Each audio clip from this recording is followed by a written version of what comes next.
Well, thank you for joining our Author Spotlight interview. I'm Marquette Shepard, and I'm so honored to have with me today Mr. David J. Mason.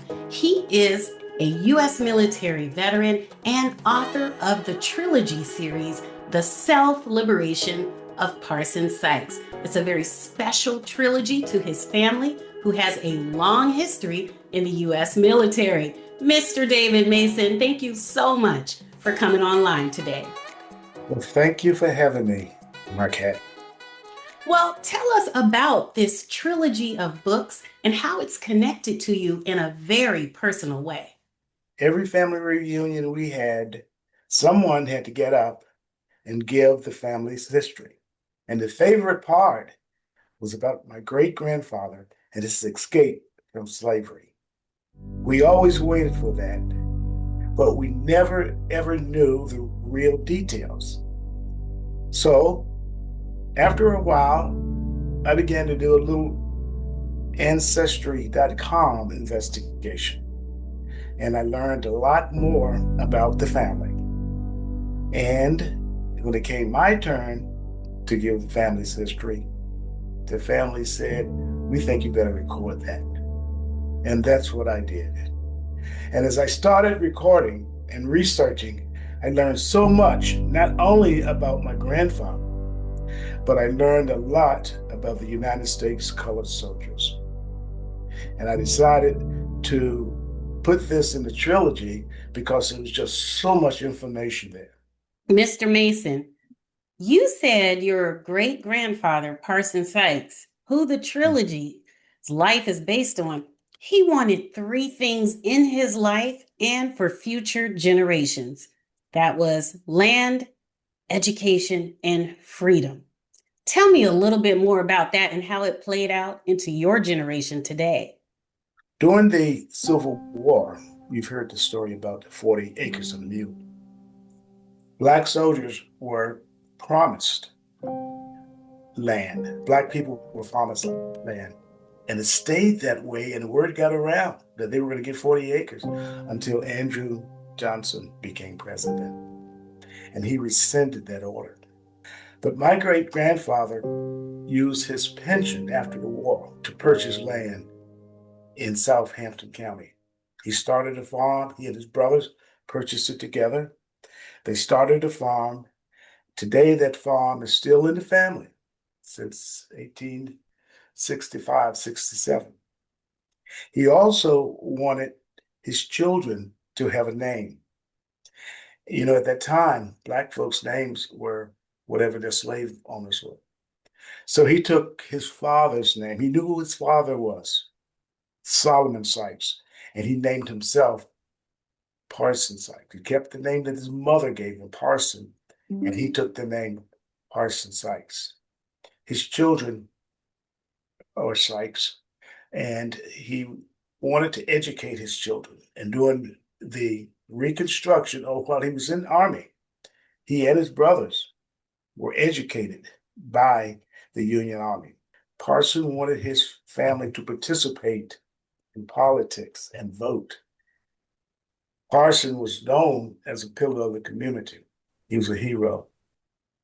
My Uncle Lord, in the 1900s, was the first Black Democrat to attend as a representative at the National Democratic Convention from Southampton County. Wow, that's amazing. Mr. Mason, you know, there's this idea that sometimes the dreams of a parent is realized through the child.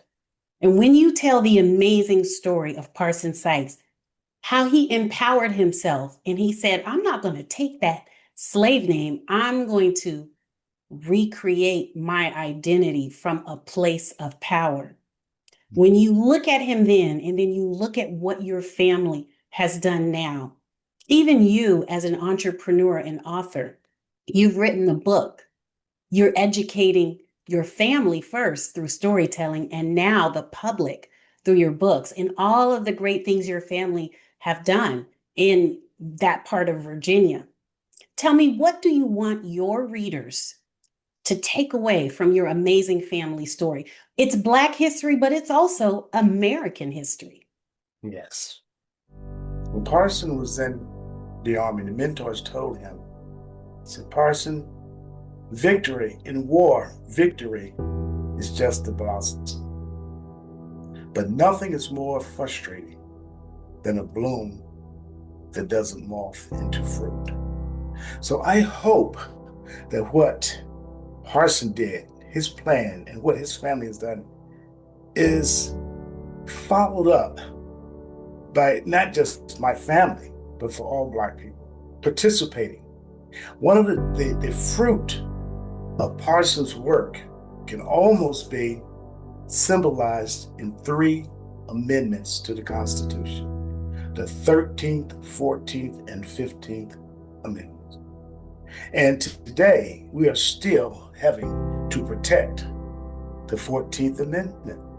The 14th Amendment guaranteed us civil rights. It guaranteed us citizenship. And when someone says they want to amend the 14th Amendment, they are changing our citizenship, tampering with us. And we need, as Black people, to resist any tampering or any reduction in the rights guaranteed by the 14th Amendment. I'm inspired. I am inspired. Do you have a copy of your book with you? We're going to send everybody to Amazon. Listen, if you're watching this right now, click on Amazon. I know you have an account. In fact, you probably have Amazon Prime.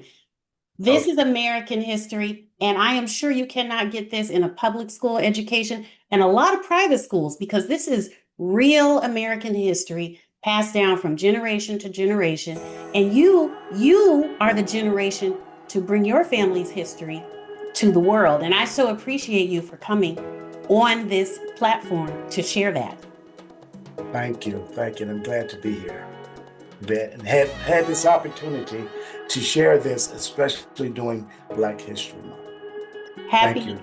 Happy Black History Month, and looking towards the future, every month is Black History Month. There is not a moment, a day, or a month that this country and the history of this country is not affected by the contributions of Black people, brown people, and all people of color. We built this country as a whole, and I just thank you for sharing your unique family history with the world. Thank you again.